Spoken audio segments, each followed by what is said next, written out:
2006, Taylor Swift has proven to everyone that she is truly fearless. From country to pop, she has managed to flow from era to era seamlessly, and boy, has it paid off. The pop star, who started as an awkward teenager, which I think we all remember, is now living the life of a showgirl with $1 billion net worth. And my next guest says the biggest takeaway is not in her reputation, but in her ability to reinvent herself over and over again. She's Dr. Jada Jackson with Think Well Plus Counseling and Wellness Lounge, and she joins me to share how you too can maybe switch up your life if you want to. Absolutely. And reinvent yourself. Good morning. Hey, Erin. I'm so glad to have you back. Taylor Swift has famously reinvented herself many times. From a therapist's point of view, what does it take for someone to successfully do that over and over again? Absolutely. So reinvention is really about courage, first of all. Yes, indeed. But you have to be able to recognize that you move from who you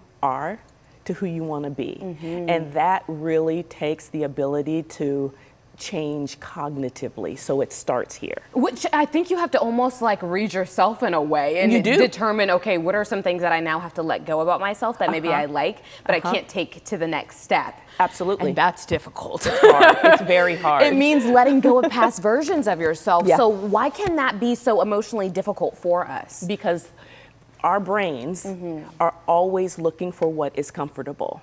And we have to have courage to step outside of our comfort zone to be able to say, yeah, you know what? I'm going to look at myself and say that I need to change. And the brain's like, no, you don't want to do that. Just find that comfort place, because the brain functions in the ability to say, you know what, I need a point of reference for this. Yeah. And if there's no point of reference, we launch into fight or flight. We get nervous. So we get nervous, we get afraid, and it's all the things that we don't like. And that can be attached to honestly positive things too, right? I want to start this new business. I want to do this new venture, but I've never done it before. Exactly. Oh, let me not do it. You know what I mean? Exactly. And so, okay, that makes so much sense. Now, some people fear that they're too old to start over or change directions. I've even felt this, and everybody's like, you're not, you're just getting started. You know what I mean? But internally, it's like, oh my God, 30 is right around the corner. What am I going to do? You know?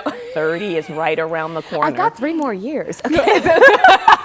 Tell me, how do you respond to people who feel stuck because of their age? Well, age doesn't disqualify growth.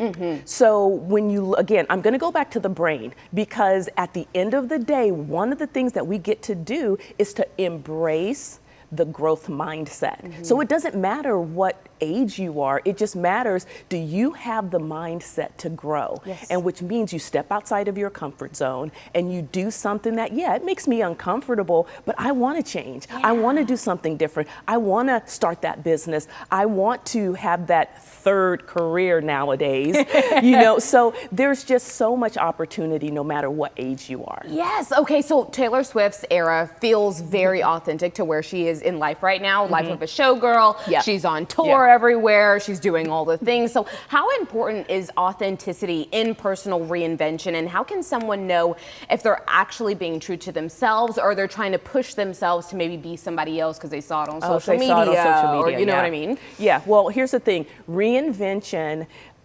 without authenticity is just performance. And we see that over and over and over again. We're out here performing and we're not genuine and authentic. And the reality is we can clock that immediately. It is the worst insult for someone to tell you that you're performing or that you're a performative person and you're not on stage for anything. You know what I mean? Exactly. It's like the worst thing for someone to say to you. So you want to avoid that at all costs. Right. We want heart. Yes. We want the heart in it and the purpose.